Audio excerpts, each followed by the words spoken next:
Over the last few months, there's been a lot of people questioning Iran's opposition leader, the Crown Prince Reza Pahlavi.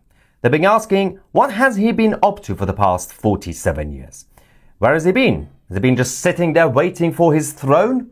Well, today, in this video on 2C TV, we're going to exactly explain what the Crown Prince has been doing for the past few decades. It's time to tell the truth. Well, in 1978, the Crown Prince, around the age of 18, just before the Islamic paramilitary coup of 79, after finishing school, he left Iran to go to the United States to attend a pilot training at the US Air Force Base in Texas. Of course, while he was there, the 79 paramilitary coup occurred and he was not able to return home. Now, about a year later, in September 1980, when Saddam Hussein and the Iraqi forces decided to invade Iran, despite the fact that the Islamic Republic had kicked out his family, himself, and anybody who was a monarchist, well, the Crown Prince still offered to serve in Iran's Air Force as a pilot. Of course,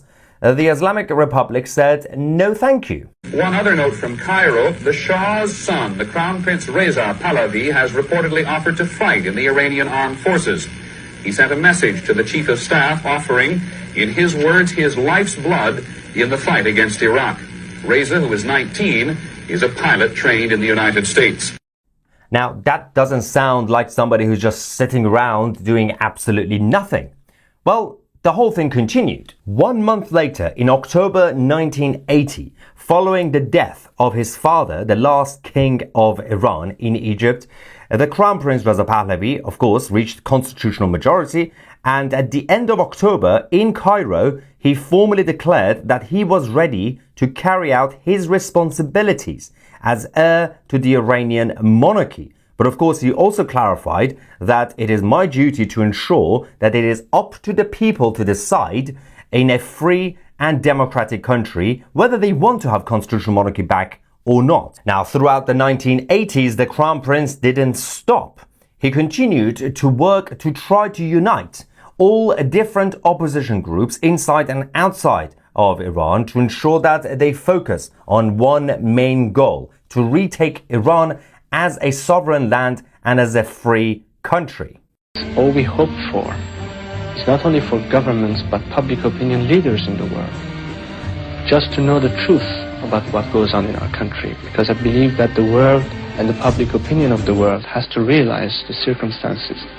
And we hope that through all these organizations, we'll be able to speak up and express what actually goes on in our country. And that was when the attacks by the so-called Western globalist media, a lot of the lobby groups, and of course so-called governments who didn't really want Iran to become free again, they started to attack the Crown Prince. Towards the end of the 1980s, in 1989, after Ruhollah Khomeini, who was the father of the Islamic paramilitary coup in 1979, when he died, the attacks started. They started questioning the Crown Prince, saying, you decided to announce that you were a king after your father died. Who are you to decide? Now, of course, the Crown Prince continued to fight back to say, at the end of the day, it's none of your business and it's up to the people in Iran to decide. The goal that I have set for myself, and I believe is the goal of a majority of my countrymen who seek freedom and democracy in our homeland, is to restore popular sovereignty in Iran. Now, once the Iranian people are free, they will exercise their right, their sovereign right to decide of their own future and the best system of government they will opt for once they reach that stage.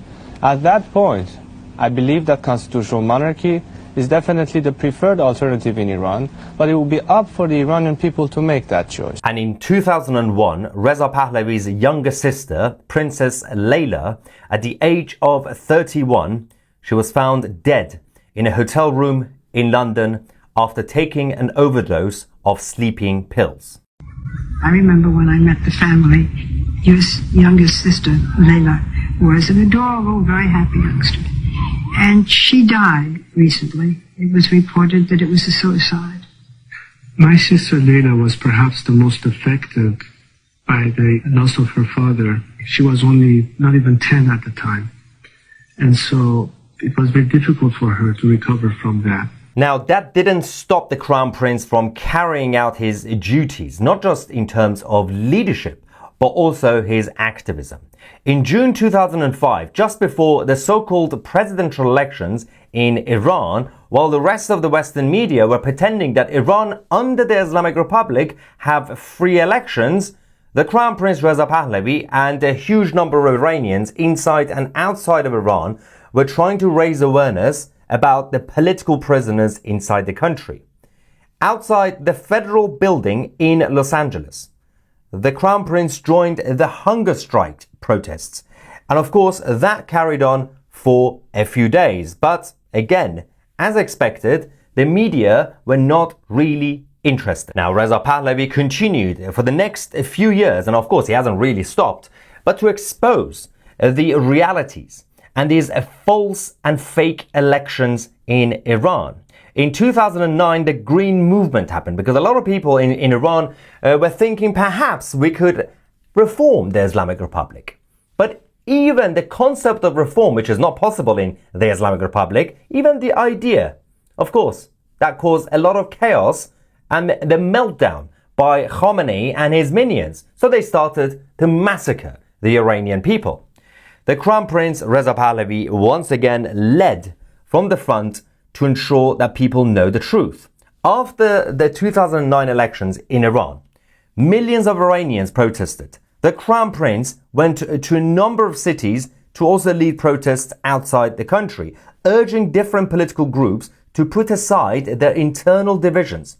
His argument was that whether you are a Republican or a monarchist or secular activist or student, even if you do not agree with every detail of Iran's future, you have a right to have freedom to work together against the Islamic occupation. Now, at the same time, in June 2009, when the protests started in Iran and the massacre, of course, was the reaction, Neda and a huge number of Iranians who were killed by the occupation forces, the media were not fully interested in telling the truth. Of course, they were showing the footage, and the political leaders in the West, including the President of the United States, Barack Hussein Obama, betrayed the Iranian people. But the Crown Prince held a press conference in Washington to expose the truth. No one will benefit from closing his or her eyes to knives and cables, cutting into faces of mouths of our young and old, or from bullets piercing our beloved Neda.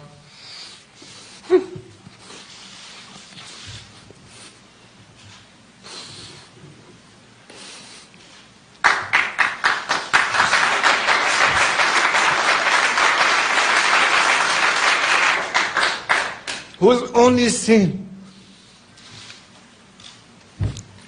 was the quest for freedom. No one but tyrants and their thugs.